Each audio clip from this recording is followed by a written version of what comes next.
Harry and Meghan are back in the spotlight. Surprise, surprise. And this time, they're bringing the microphones with them.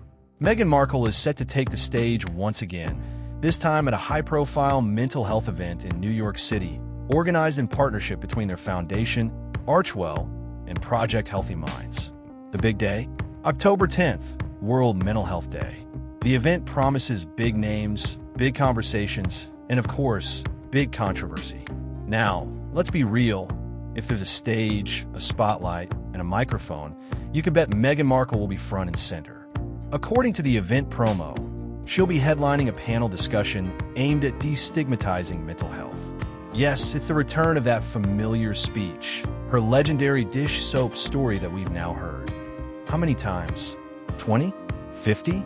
At this point, it's practically her greatest hit. But this time, she's sharing the stage with some real heavyweights, like Deepak Chopra, journalist Katie Couric, and psychologist Dr. Becky Kennedy. So the question is, why are Harry and Meghan getting top billing over global experts? Let's not sugarcoat it. Meghan and Harry aren't mental health professionals. They're not therapists, psychologists, or doctors. Their public connection to mental health stems mostly from personal anecdotes. Harry's involvement in a short-lived mental health docuseries with Oprah, and Meghan's brief comments about suicidal thoughts during that bombshell Oprah interview. Yet, here they are, top of the lineup. Industry insiders say it's simple: sponsorship. Archewell is footing part of the bill, and in the world of high-profile panels, money talks loudly.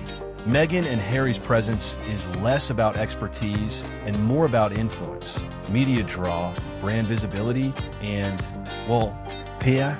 Adding to the awkwardness is the fact that Meghan will be sharing the stage with Katie Couric, the same Katie Couric who once described Prince Harry in her memoir as smelling like cigarettes and booze.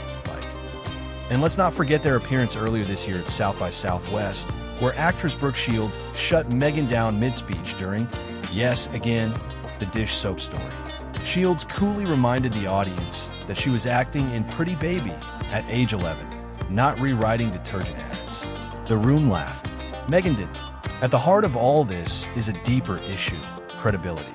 Harry and Meghan have branded themselves as champions of mental health, but their track record is mixed at best. Meghan has faced bullying allegations from former staff. Harry once admitted to leaving Meghan alone when she was in crisis because he didn't know what to do. Meanwhile, they've aligned with figures like Chrissy Teigen, who, not long ago, faced backlash for telling a teen on Twitter to go kill herself. So when they step up to lead a discussion about emotional well-being, it raises some serious eyebrows. Archewell itself hasn't escaped scrutiny either. Critics have pointed out that its financial transparency is murky, and its output, aside from a few podcast episodes and glossy press releases, hasn't lived up to the hype. But when you attach the words mental health to your brand, it becomes nearly criticism-proof. And that's exactly what this event seems to be banking on. Panels like these should be inspiring. They should offer something new: real stories, real advice, real insight.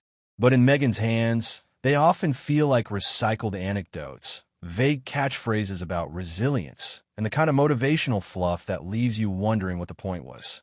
Meanwhile, Harry usually sits off to the side, nodding along like a supportive husband, looking like he'd rather be anywhere else, maybe sneaking out for a cigarette. So here we are, World Mental Health Day, New York City, October 10th. Big promises, big speakers. And the Duke and Duchess of Sussex, once again front and center. Not because they're experts, but because they can afford to be. Only time will tell if this latest appearance helps shift the narrative or just adds more fuel to the skepticism. But one thing's for sure: Meghan isn't done telling her story. And if past panels are any indication, she's going to tell it again and again and again. By the way, just last week, insiders claim Meghan is eyeing